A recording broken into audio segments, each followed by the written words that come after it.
Hello, everybody, and welcome back to another Patreon edition of the Surely You Can't Be Serious podcast.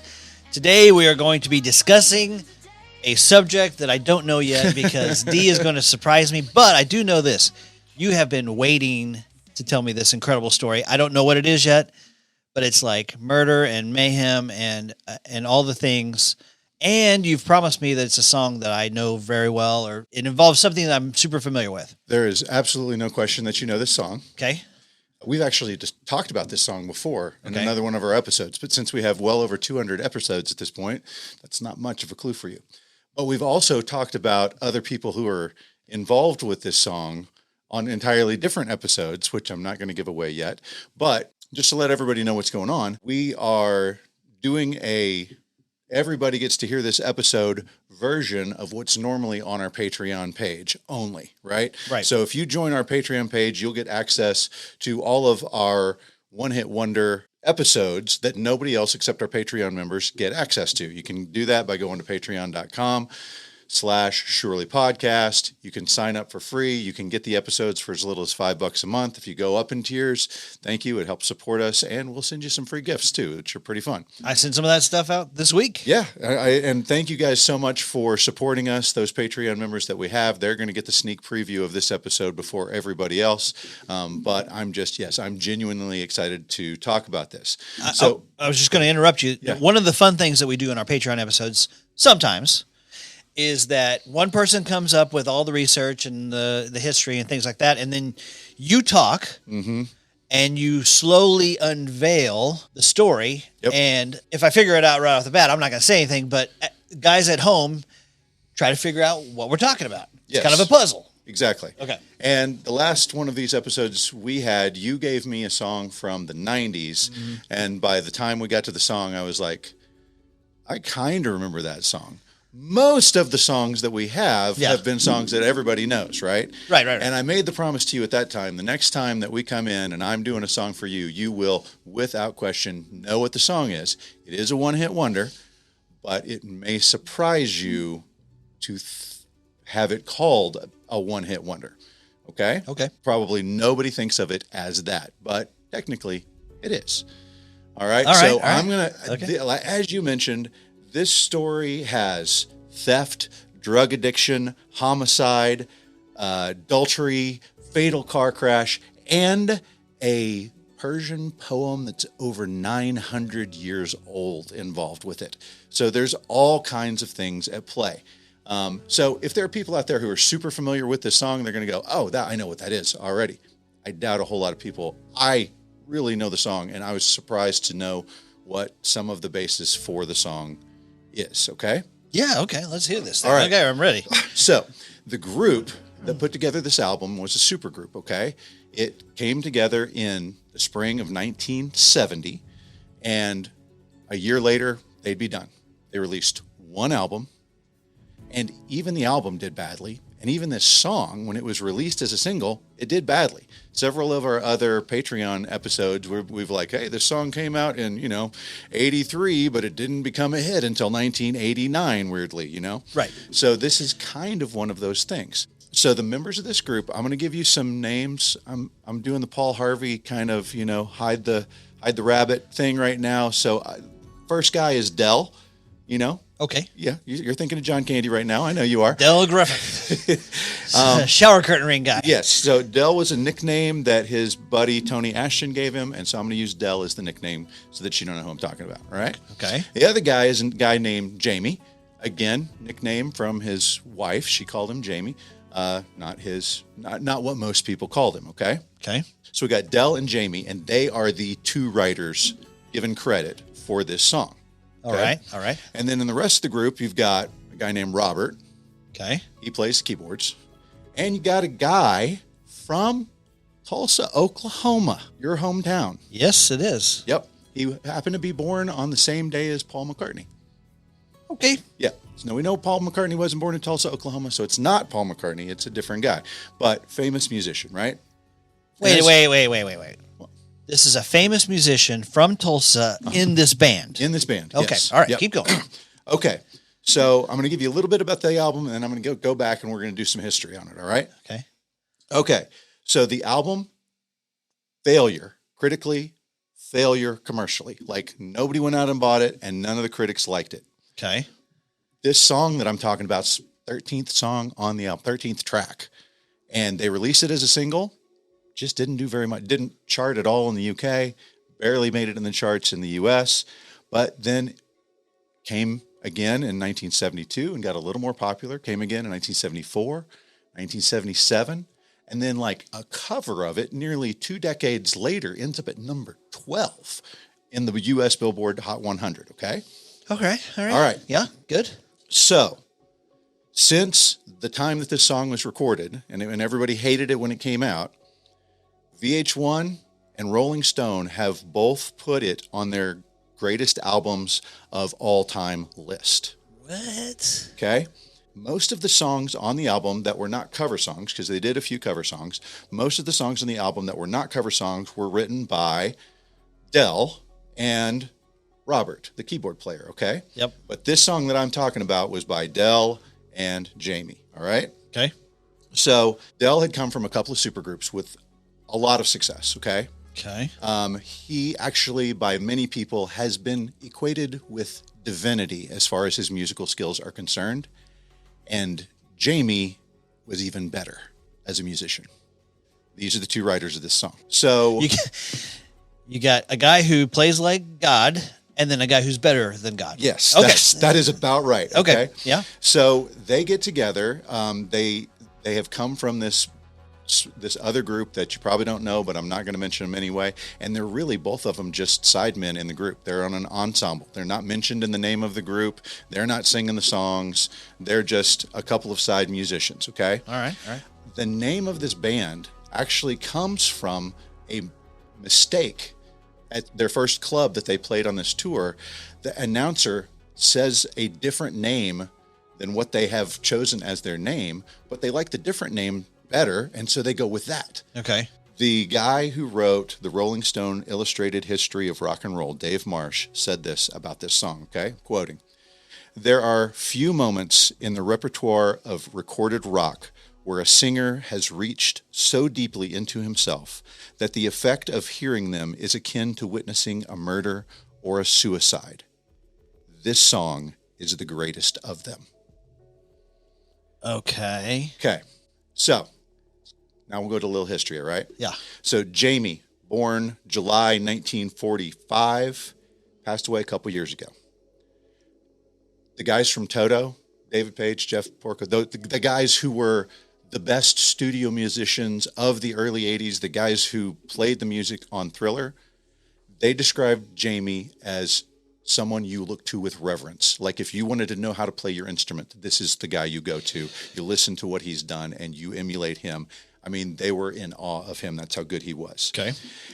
He was a protege of one of Phil Spector's group of session musicians who would become known as the Wrecking Crew. Mm-hmm. And he became a member of the Wrecking Crew himself.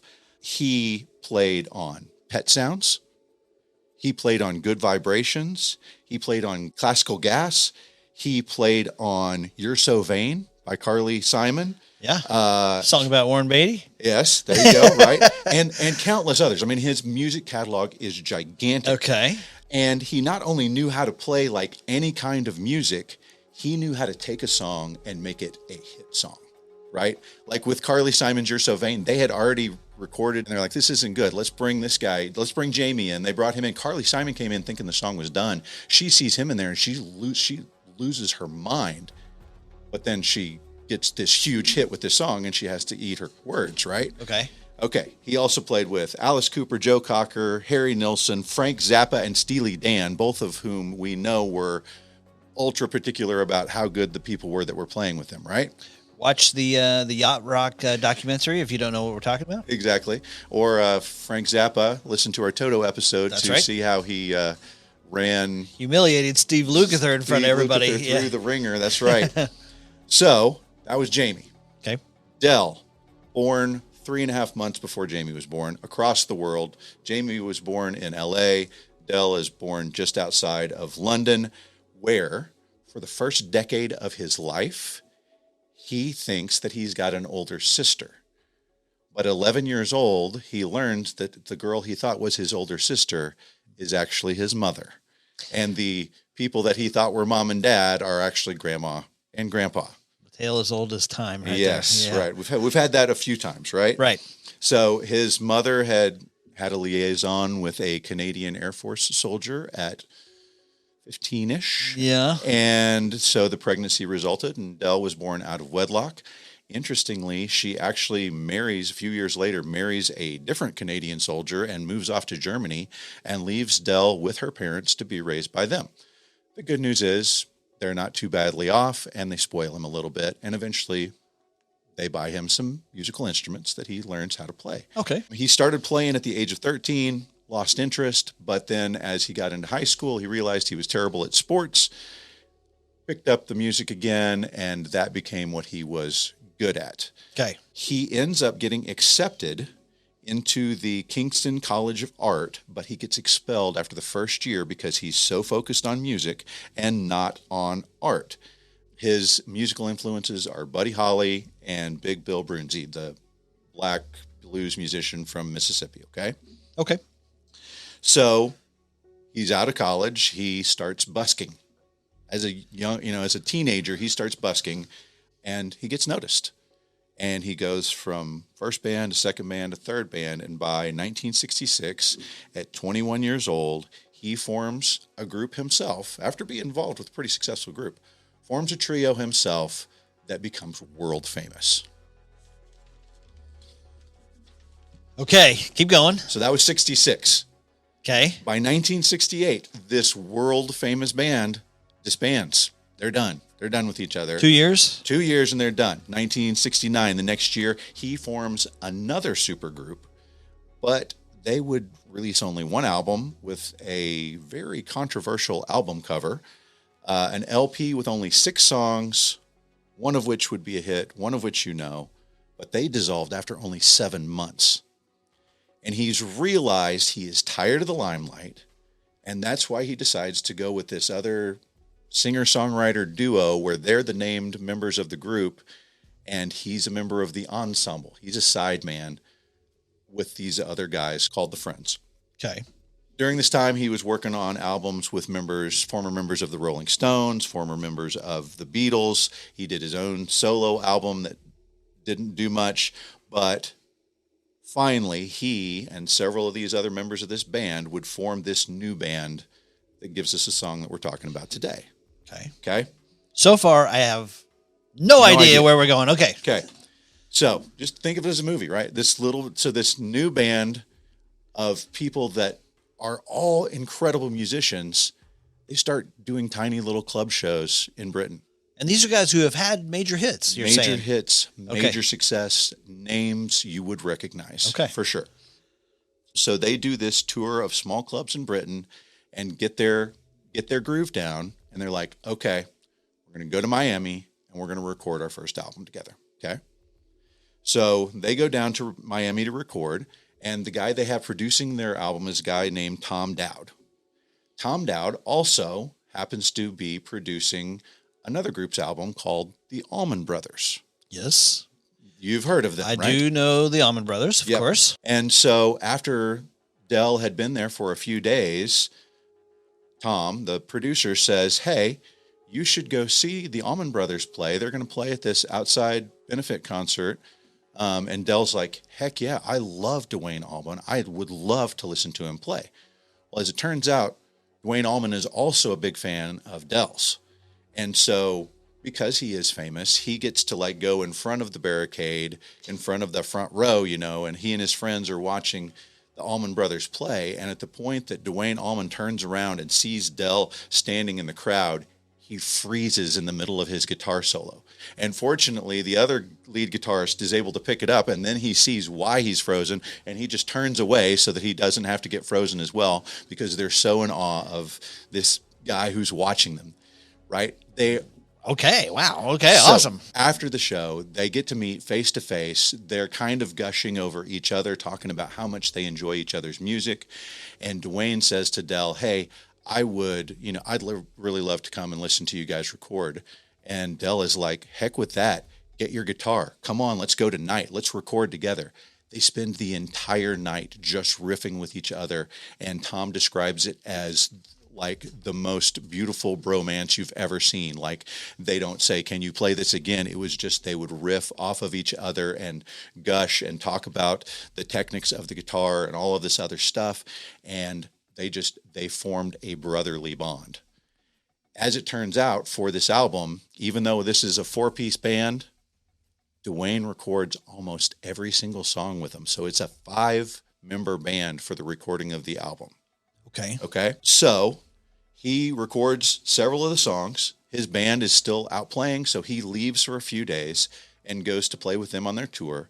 And then he comes back, and on September 9th, 1970, they record a cover of Little Wing, and they record this song that I'm talking to you about today, this one hit. Okay. All right. So this is September 9th, 1970. Okay. Tragically, a week later, Del buys a left-handed Fender Stratocaster for Jimi Hendrix as a thank you for letting him play Little Wing on this album. The next day, Jimi Hendrix dies, and they have to take the song off of the album. Oh, okay. So there's this band has done a Little Wing cover that you haven't heard, okay? Okay. So after they've recorded the album, Del says, "Duane, come tour with us. You're a key member of this band." I mean, this song that I'm talking about has an unmistakable guitar riff, and Duane Allman is the one who is responsible for the guitar riff. Okay? Okay.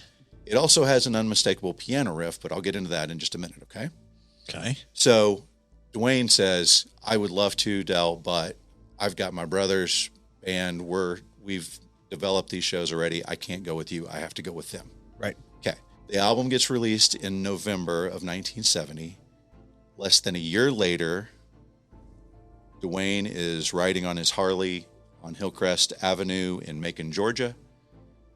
As he is approaching Bartlett Street, a flatbed boom truck comes to a sudden stop in the intersection. Duane does a quick swerve to try to miss it, but ends up hitting it. The motorcycle is thrown and lands on top of him and crushes him. He's alive when he gets to the hospital, but ultimately passes away due to his internal injuries. And so we've lost one of the best guitarists of the 70s. Okay. Okay. That's Duane Allman. Duane Allman, yeah. I think maybe Greg Allman was married to Cher. Okay. Keep going. So Del has now lost his idol, Jimi Hendrix. He's lost the guy that he is described as the musical brother I'd never had but wish I did. He's lost that guy as well, right? So with that loss, the kind of failure of the album and the song, the band is just not going to stay together. They try to get together for a second album, and it just falls apart almost immediately. Del is also dealing with drug and alcohol issues that he's got, trying to deal with the pain of this, and another issue that I'll bring up there in a second. But this tragedy is not the last one we're going to talk about today, okay? So the band breaks up. All the musicians go their separate ways. But as I mentioned, Carl, the Oklahoma boy, he'd moved back to Oklahoma, and he'd continue to play music, but ultimately in May of 1980, he would die in Claremore, Oklahoma, from the effects of drug and alcohol. Okay. Jamie also continued to play for big name bands because he was an unparalleled virtuoso. He played drums as a way to escape from life. Okay. And that's why he was so good. But few people realized that what he was escaping from were actually voices in his head that were talking to him that weren't really there. The loudest of which apparently was the voice of his mother. I know you're thinking about Psycho, right? Psycho. Right. Mother. Yeah. He tried over and over again to deal with this by going to mental health specialists, none of whom correctly diagnosed him. They all attributed it to alcohol, which of course he was taking drugs and alcohol to deal with the voices in addition to playing the drums. Probably didn't help. And so on June 3rd, 1983, his wife Renee, the one who called him Jamie, came home to find him holding some string and a piece of paper and saying, I know what you've done. I know what you did. I know that you're communing with the devil. And she's like, what the heck? And he starts attacking her. And she's thinking, this is how I'm going to die. He's attacking her. And then for some unknown reason, he stops and he goes to the kitchen to make himself a drink. And so at that moment, she gets the heck out of the house. He comes back into the room. This is Jamie we're talking about. This is Jamie. Okay. Jamie comes back into the room, realizing that she's gone, and he goes over to his mother's house, his 71-year-old mother, who he then attacks with a hammer and then ultimately stabs to death with a butcher knife. What? Okay. They find him a day or two later in his apartment, laying face down on the ground, crying hysterically. He is ultimately arrested for the murder. After he is arrested, he is finally accurately diagnosed with acute schizophrenia.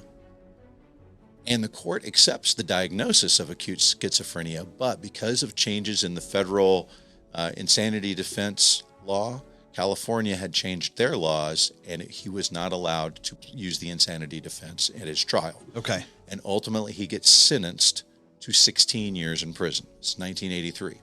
So he's first eligible for parole in 1991. But he gets denied because he doesn't show up for the parole hearing. And then he gets denied again the next time because he doesn't show up for the parole hearing. And he continues not to show up over and over again, year after year. Where is he? He's ultimately moved to a mental criminal ward, but he is by all effects incarcerated. He is a prisoner, just at a mental facility, a convict mental facility in California, okay? All right.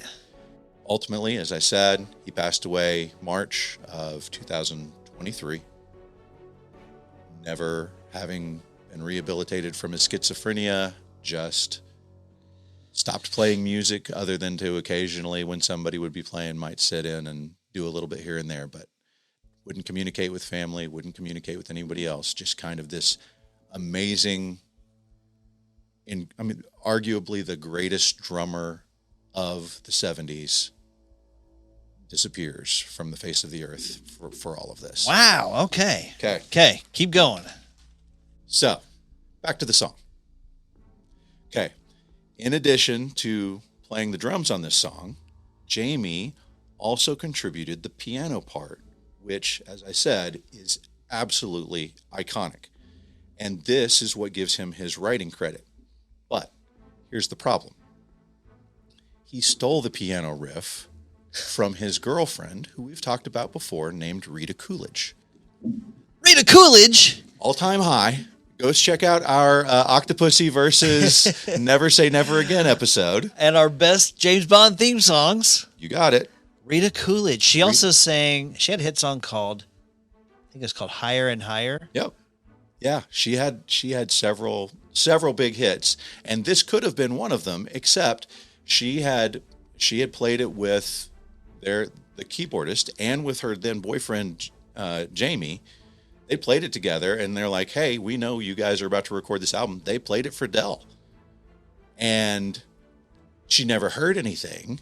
She thought, okay, well, I guess they're not going to use it, until a year later, she's getting a photo shoot done for her album, and they've got the radio playing over the PA, and she hears this song come on, and she's like, hey, wait a minute. Yeah. I wrote this. What is it? And they're like, no, you couldn't have written this. This is a brand new album, right? And so she's livid.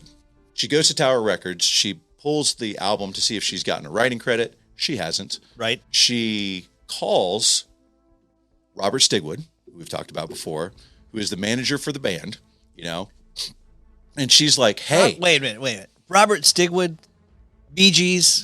Grease. You got it. Keep going. Saturday Night Fever. Yeah. Okay. And so she's like, hey, this is my song. You guys took this and you didn't give me writing credit. And his words to her are, so what? You're a girl. What are you going to do? And her record label, A&M, is like, yeah, we can't fight Robert Stigwood. His pockets are gigantic. He has big pockets. And so she ends up with no writing credit on the song. Now, they not have like laws and things that she could have. You got to have the money to hire an attorney, and an attorney that will last against whoever Robert Stigwood hires. And Octopussy wasn't. It wasn't out there yet. Okay. So she gets no writing credit. Okay. She actually, her sister, Priscilla Coolidge, releases a song 1973 called Time. If you listen to Time, you'll hear that same piano riff in it. Okay. And of course, they can't go say, hey, you stole the piano riff, because she wrote it, and it would just open that door for her, right? Right. So when Jamie and Rita were dating, at some point his demons came out and he punched her in the face during a tour, and like she did the rest of the tour with a black eye and never had anything to do with him again after that. Okay. And then he goes and steals her song and puts it in this song, right? All right, man, you got me on the hook here. I'm ready to hear this. Okay. So I've led you with all these clues, right? And some people who know the story of Jamie, who most people call Jim, will know the song probably that I'm talking about, but I haven't gotten you there yet, right? I am not. You're not no there close. Yet. Yeah, okay, I'm about to get you there, right? Okay. I know that you're going to know it when I start giving you these clues. Okay. Now, Del, in addition to dealing with the struggles of finding a band that's going to work and this limelight and then not the limelight, he is struggling because he is infatuated with someone who, even in the 70s, that kind of relationship was frowned upon, right? Okay. He is struggling with this, and he talks to his friend named Ian Dallas, and Ian Dallas just happens to be converting to Islam at the same time that they're having this conversation. And Ian Dallas says, there's a poem you need to read, okay? And he gives them this poem. And it's about this princess who falls in love with a poet, but the poet is poor, and the princess's father says, no, you can't have anything to do with him, and marries her off to a rich man. And so she's with a man she doesn't love, and this poor poet literally goes out in the wilderness and goes mad because he knows she loves him, but he can't be with her, right? It's driving him insane, okay? So Del reads this poem and is like, this is my predicament, because he's in love with the wife of his best friend. The bells are going off for you now, and I think they're probably going off for some other people too. His best friend Okay. is a member of the Beatles. Would you like to tell the rest of the story? All right. Well, I'm not going to interrupt your story, but clearly we are now talking about Pattie Boyd, George Harrison, and Eric Clapton. Yeah. Del was the name that Eric Clapton was given by his friend. Okay. When they first put the band together, his friend said, because he didn't want to be the limelight, right? He's like, you should call the band Del and the Dynamos. The announcer for their first show, knowing that this is Eric Clapton, looks at this Del and the Dynamos, gets it flipped around, combines the names, and says Derek and the Dominoes. And they're like, heck yeah, that's it. That's going to be the name of our band. The poem that was the inspiration for the words of this song is called Layla and the Majnun, or Layla and the Madman.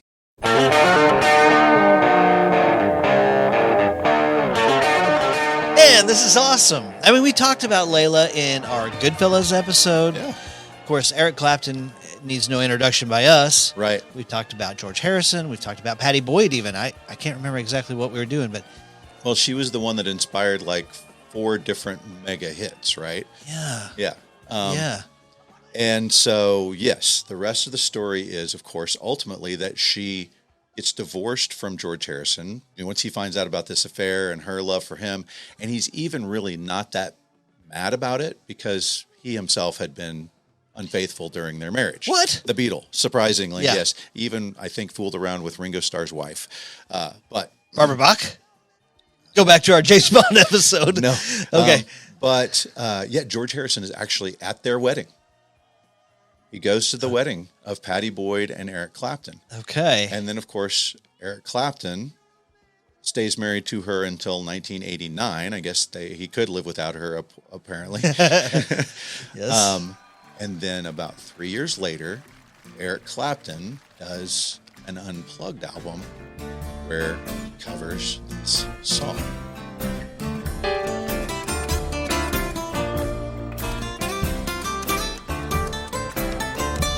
That's the 90s hit where it reaches number 12. I remember when that song came out that summer. Yeah. And I remember the Unplugged. Was it MTV Unplugged that they recorded? I don't know if it was strictly MTV or if they had just done their own Unplugged thing. I don't remember. So tell me about the drummer. He's one of the guys in Derek and the Dominos? Yeah, so the drummer, Jamie, is Jim Gordon. And Jim Gordon, like the beginning of the video, the first video that I watched on Jim Gordon is Jeff Porcaro saying, he's played on this song and this song and this song and this song. And if you want to know how to play the drums, you need to go listen to it and imitate everything that he does because he's the best drummer that's ever lived. Wow. Yeah. Wow. That's a great story, man. I was on the hook the whole time. Yeah. And that's pretty good since I knew kind of the players involved. So exactly. Wow. And Layla is an all-time great song, you know? Yeah. So surprisingly, it was not a big hit when it first got released, but that's because they took the song and they cut it in half. They cut out that piano coda that Rita Coolidge had come up with that Jim Gordon had stolen. They cut it out.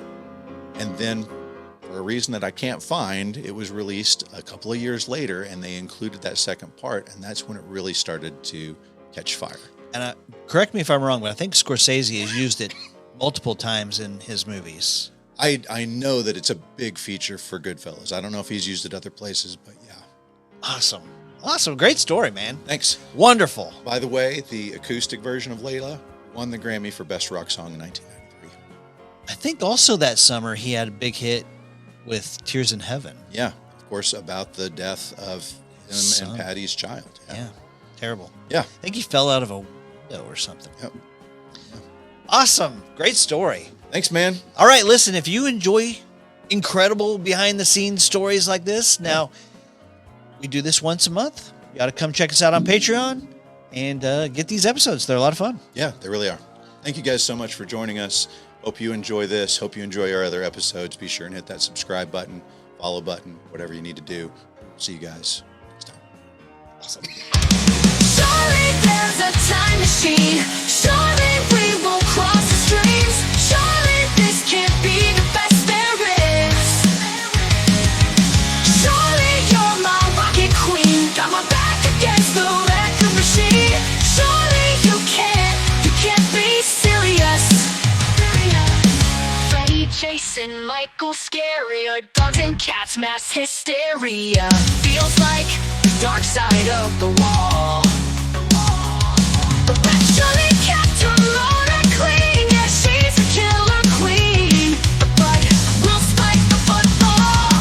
Surely there's a time machine. Surely we won't cross the streams. Surely this can't be the best there is. Surely you're my rocket queen. Got my back against the record machine. Surely you can't be serious. Tommy and Gina, they both knew. Bill and Ted, they knew it too. Shirley's raw and delirious. Daniel Crane kicked Johnny's face while digging in the wrong place. Surely you can't be serious. Han shot first. Rocket became a trucker. Boogie was the worst. Yippee-ki-yay, I'm serious and don't call me Shirley.